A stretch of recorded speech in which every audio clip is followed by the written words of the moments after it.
अच्छा मियाँ साहब,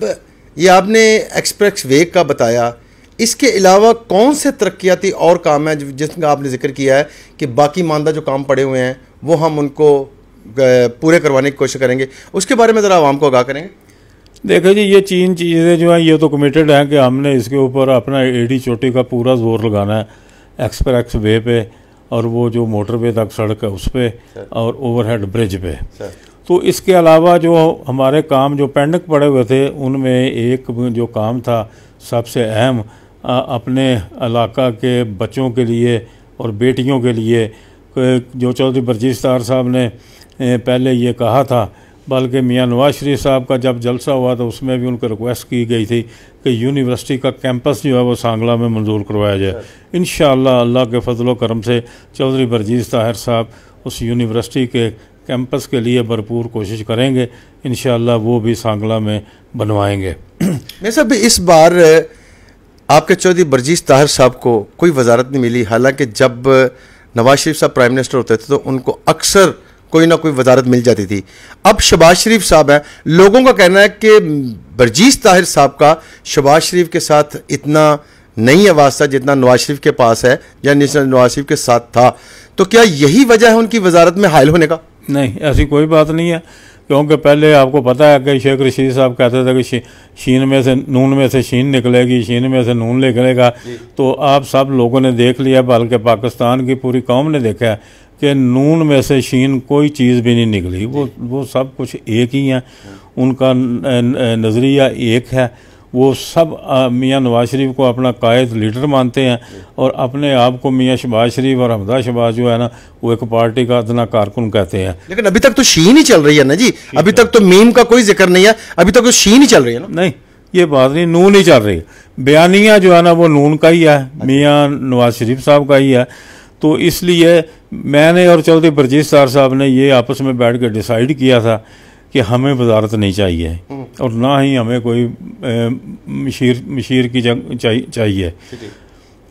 हमने ये फैसला किया था कि हमने अपनी तवज्जो है ना वो कामों पे देनी है, जो तरक्याती काम हमारे रह गए हैं हमने उसके ऊपर तवज्जो देनी है। तो इसी लिहाज से चौधरी बरजीश ताहिर साहब ने भी कोशिश जो है ना वो मिनिस्ट्री के लिए नहीं की, क्योंकि जब बंदा मिनिस्टर बनता है इस हालात में, जबकि मुल्क जो है वो दिवालिया तकरीबन होने के करीब है, तो इस हालात में अगर चौधरी बरजीश ताहिर साहब मिनिस्ट्री लेते तो फिर वो तरक्याती काम कोई भी नहीं करवा सकते थे। इसका मतलब है बरजीश ताहिर साहब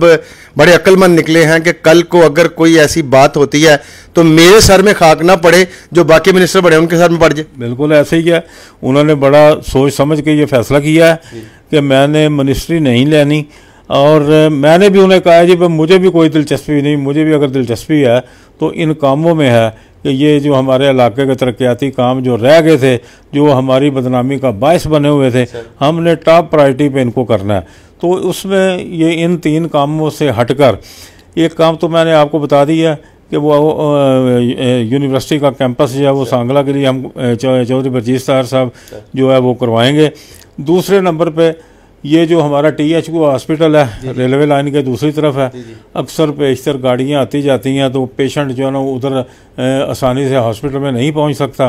तो ये हमने फैसला किया, हमने डिसाइड किया चौधरी बरजीश ताहिर ने और मैंने कि ये जो हमारा सिविल हॉस्पिटल है हम इसको ट्रामा सेंटर डिक्लेयर करवाएंगे और एमरजेंसी इसको बनवाएंगे, ताकि जो शहर का पेशेंट है एमरजेंसी में वो उधर ना जाए, बल्कि फौरी तौर पे इधर सिविल अस्पताल में जाए और यहाँ से अपनी ट्रीटमेंट करवाए। ये तो सर एक छोटा सा मतलब काम है, ये तो आप किसी वक्त भी करवा सकते हैं, इसकी किसी वक्त भी करवा सकते हैं। नहीं तो वो यही बात है ना जी, हुकूमत तो हमारी अब बनी है ना, अब बनी है तो हम इंशाल्लाह टॉप प्रायोरिटी पे इसको करवाएंगे। तीसरी जो बात है वो चौधरी बरजीश ने और हमने ये फैसला किया है, क्योंकि चौधरी बरजीश ताहिर की क़यादत में सारे काम होने हैं, तो हमने ये डिसाइड किया है कि सांगला हिल को पासपोर्ट ऑफिस हर सूरत में लेकर देंगे और इंशाअल्लाह अल्लाह के फजलो करम से सांगला हिल को पासपोर्ट का ऑफिस जो है वो लेकर देंगे, ताकि हमारे हलके के लोग पासपोर्ट बनवाने के लिए ननकाना साहब ना जाएं, बल्कि यहाँ पे आसानी अपने पासपोर्ट जो है वो हासिल कर सके। और भी जो छोटे मोटे जी मसलन जितनी डिस्पेंसरियाँ बरजीश ताहिर साहब ने हल्का PP 131 में देहातों में बनवाई हुई थी, 5-6 के करीब डिस्पेंसरियाँ बनी हुई हैं, हमने CEO हेल्थ से मशावरत शुरू कर दी है। इंशाल्लाह 5-7 दिन के अंदर अंदर आप देखेंगे कि उन डिस्पेंसरियों में बाकायदा तौर पर डॉक्टर जो हैं वो अपॉइंट होंगे और जो उनका बाकी अमला है वो भी रखा जाएगा, ताकि जो हमारे देहातों के जो लोग हैं यहाँ पे डिस्पेंसरियाँ हमने बनवाई हुई हैं, ताकि वो हल्के की आवाम जो है वो बुनियादी सहूलतों जो है उनको मुयसर हो सके। सर एक आखिरी सवाल है कि पिछली हुकूमत में जितने भी इनके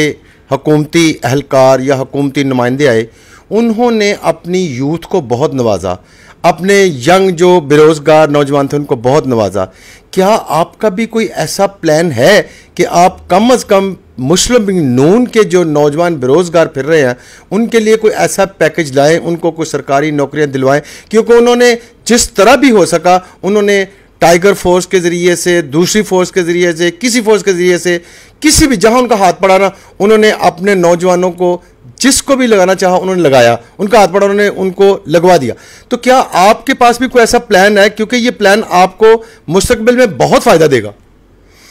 बिल्कुल, हमारे ज़हन में ये प्लान शामिल है। इंशाअल्लाह जो अब सीटें आएंगी वो साफ ज़ाहिर है कि MNA और MPA का कोटा आएगा, तो इंशाअल्लाह जो जितनी भी सीटें हमारे खाते में आएंगी, हम अपने इलाके के जो हकदार हैं उनको उन सीटों के ऊपर जो है वो इंशाअल्लाह ज़रूर